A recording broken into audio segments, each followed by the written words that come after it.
What we are living now was once the dream of our people long ago. Freedom, development, and progress. Yet, this historic legacy remains our moral foundation that is ought to be told.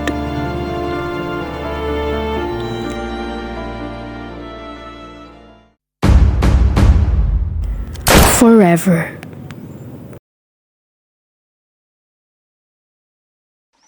A nation deprived of liberty, a man and his principles, the will to overcome.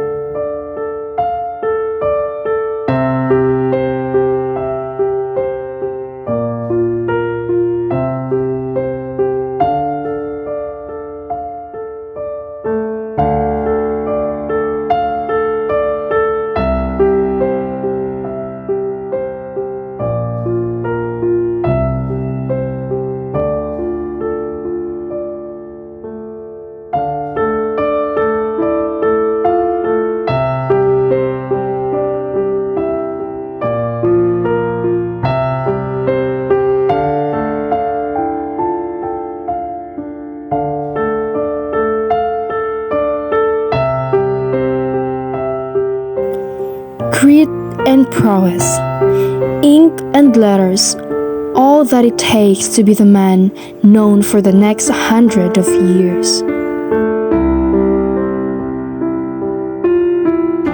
My dear brother, when you receive this letter, I shall be dead. Tomorrow at 7, I shall be shot. But I am innocent of the crime of rebellion. I shall die with a tranquility conscience. Farewell, my best and dearest friend, and never think ill of me. To my family, I ask your forgiveness for the pain I caused you, but someday I shall have to die. It's better that I die now in the plenitude of my conscience. My dear parents, brothers and sisters, give thanks to God that I may preserve my tranquility before my death. I die resigned, hoping that with my death you will be left in peace. It's better to die than to leave suffer. Console yourselves. I enjoin you to forgive one another the little menace of life and try to live united in peace and good harmony. Treat your old parents as you would like to be treated by your children later. Love them very much in my memory. Bury me in the ground, place a stone and a cross over in my name, the date of my birth and of my death, nothing more. If later you wish to surround my grave with a fence, you can do it. No anniversaries. I prefer paang bundok.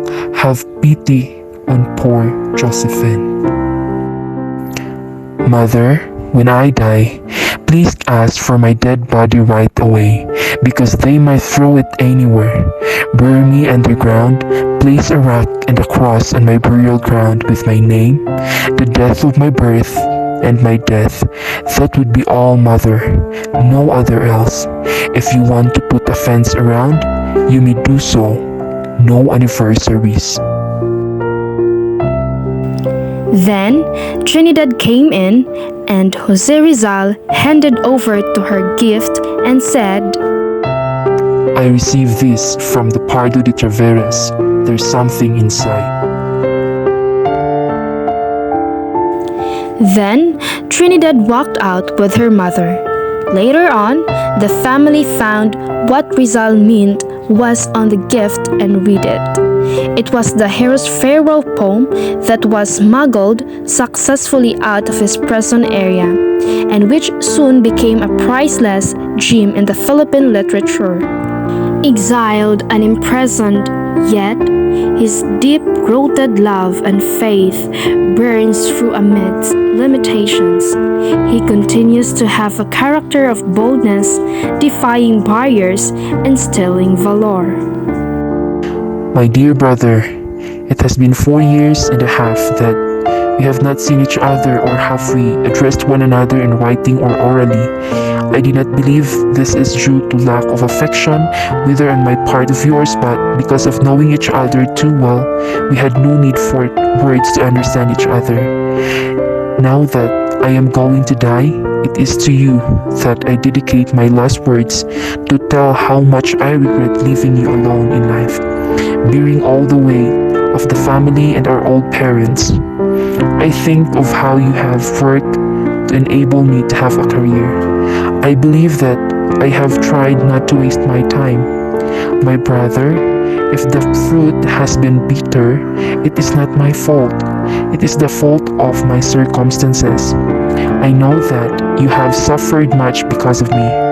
I am sorry. I assure you, brother, that I die innocent of this crime of rebellion. If my former writings had been able to contribute towards it, I should not deny absolutely. But then I believe I expiated my past with my exile. Tell our father that I remember him. But how? I remember my whole childhood in tenderness and his love. Ask him to forgive me for the pain I caused him unwillingly.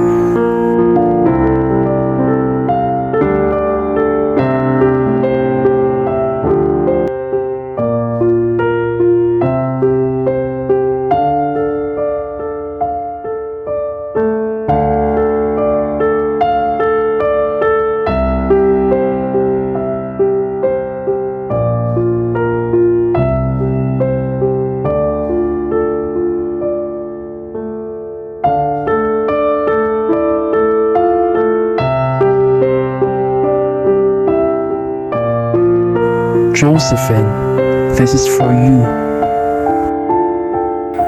Then Josephine and Josefa came out bringing with them the book entitled Imitation of Christ by Thomas Kempis, in which Lieutenant Andrade arrives and the guards tie his arms behind his back.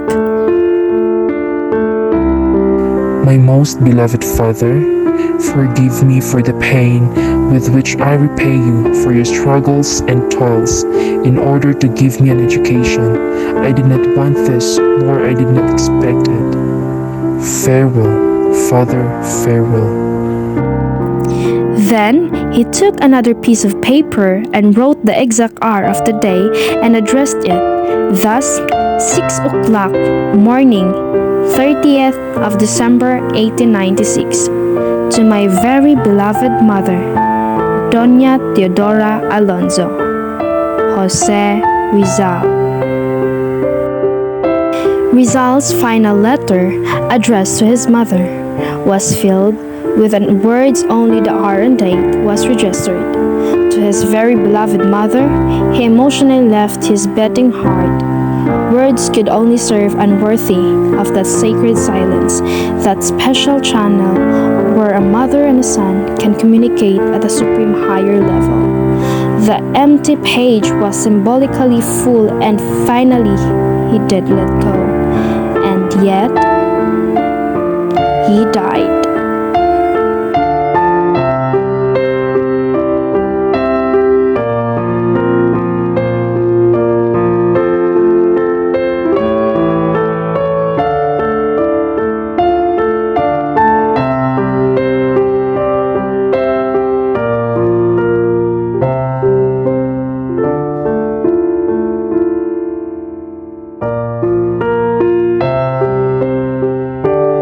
It is finished! To humiliate him further, a firing squad composed of Filipino soldiers had been ordered to do the shooting.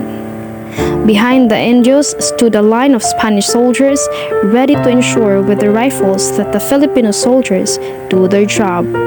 A few seconds before the order to shoot was given, the military surgeon felt Rizal's pulse.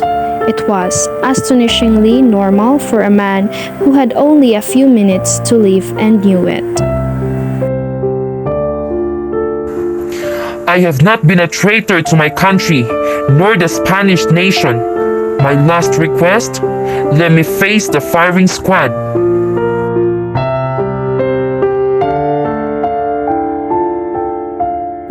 Impossible! Or at least, spare my head. En el nombre del rey de España, cualquier persona que levanta la voz en favor de la penal también se ejecutará. Lesto! Cargar! Establisher!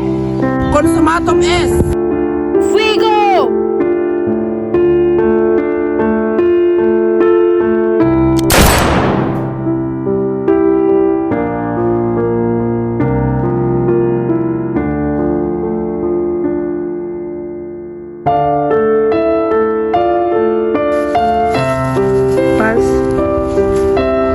He's alive. Hindog.